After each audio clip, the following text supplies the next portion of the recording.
And keeping with that with her, I also want to say, because I have a group of males in this room, is to be as aware of that as you can.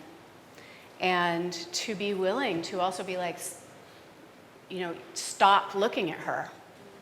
Or just know. So again, this is like, there's this whole spectrum. I was dealing with the guy who manages my Airbnb all weekend because I kept getting locked out of one of the doors. And it was just clear that he had no idea what it might feel like to be a female in New York at 10:30 at night, not knowing if I could get into my apartment. And so having some part of you, it doesn't have to become like, I never get to sensitivity, but the protectiveness that John was saying, like, someone says I can't, like, I will protect you. The awareness as you walk around wherever you are, that is the experience, and that mostly males are completely unconscious that is the experience of walking around in the world. Yeah. Alison Armstrong does this great thing about, like, let's just do it here, just to. So, men, raise your hand. How many of you have felt like legitimately unsafe in the last 2 weeks? Like someone might attack you. Someone might attack you or hurt you. Okay, it's one or two guys. Okay. Yeah. Ladies, how many of you have felt legitimately unsafe in the last 2 weeks? Just keep your hands up for a minute. Yeah.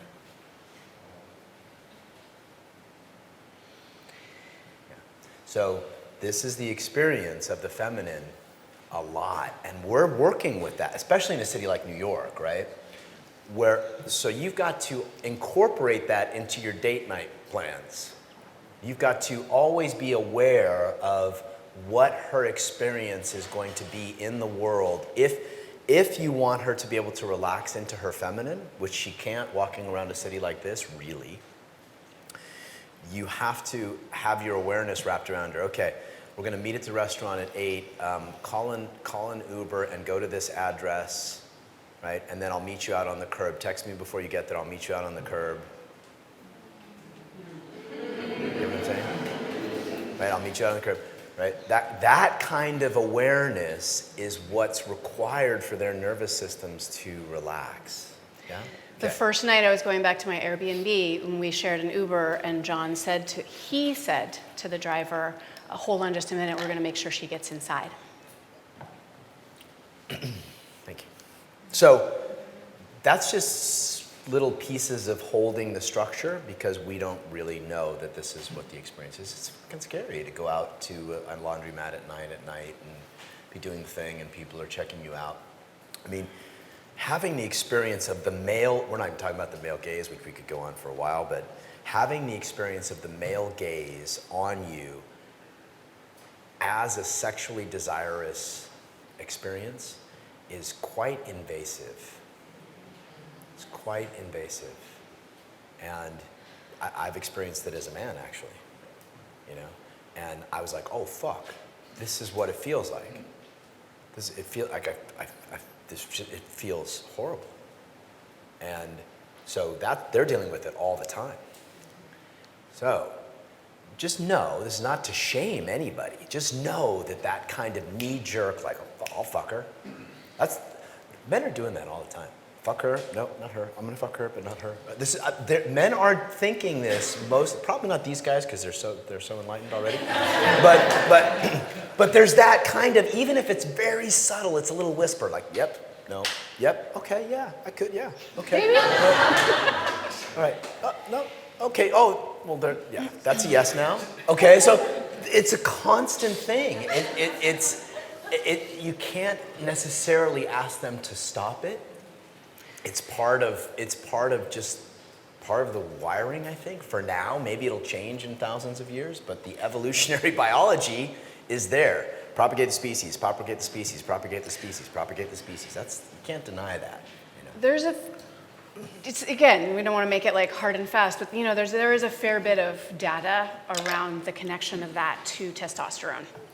And it's been seen, even people have, when they do like gender therapy or I don't know what anyway, but like where they Hormone get, therapy? yeah, hormone therapy and actually maybe transition or things like that, that there's a shift and they're like, holy shit, I didn't know that. So some of it is an awareness of that, but one of the things that we've been training you on this weekend when we talk about the gaze and actually seeing the cosmos through her or the jungle or a sunrise, because part of that is also connected to that. It's an unconscious desire to appreciate. Some of it is just testosterone, and then some of it is an unconscious desire to appreciate, but unconsciously.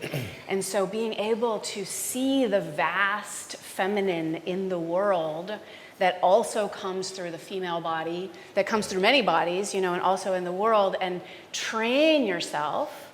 And in subtle ways, you can train the people around you to begin to look with that kind of a gaze. Because what most, I would say, males in the world these days are doing is either the unconscious one that John talked about, or I will never look again because I've been told it's bad and wrong. And we don't really, neither one of those is serving the world. So how do we begin to train ourselves to actually be in awe of the incredible feminine that is lifing all the time, partly through female bodies? Once you can establish that yogic practice of wide gaze, feeling heart, looking into her eyes, feeling breathing, grounding, that primal part of you that is like the primal part of the masculine and males in general is sort of, I want to own you. Is that fair to say? Yeah, like there's a certain part that wants to own your heart, own your soul. There's a certain part of you that maybe wants to be owned. Is that fair to say? Let's just kind of call it what it is, right? This is part of human sexuality. Well, the part of the men do not feel safe going anywhere near that. Fair to say? However, if the structure of the body and the heart are in line, then saying I want to own you would probably I want all of you. That part probably feels pretty good. Is that fair to say? Like, I want all of you. I want to own your heart. Your heart is mine. I want your heart's mine. I want all of you, right? But even if you're just looking at it, even if you're just looking at her, but everything is, right? And then screams at you from across the room. What? I cannot wait to see this. What? Fuck. I'm sorry. You're just so beautiful, right? If you own it from that place, my apologies. Just like you captivated me for a moment, I'm gonna my bad, right?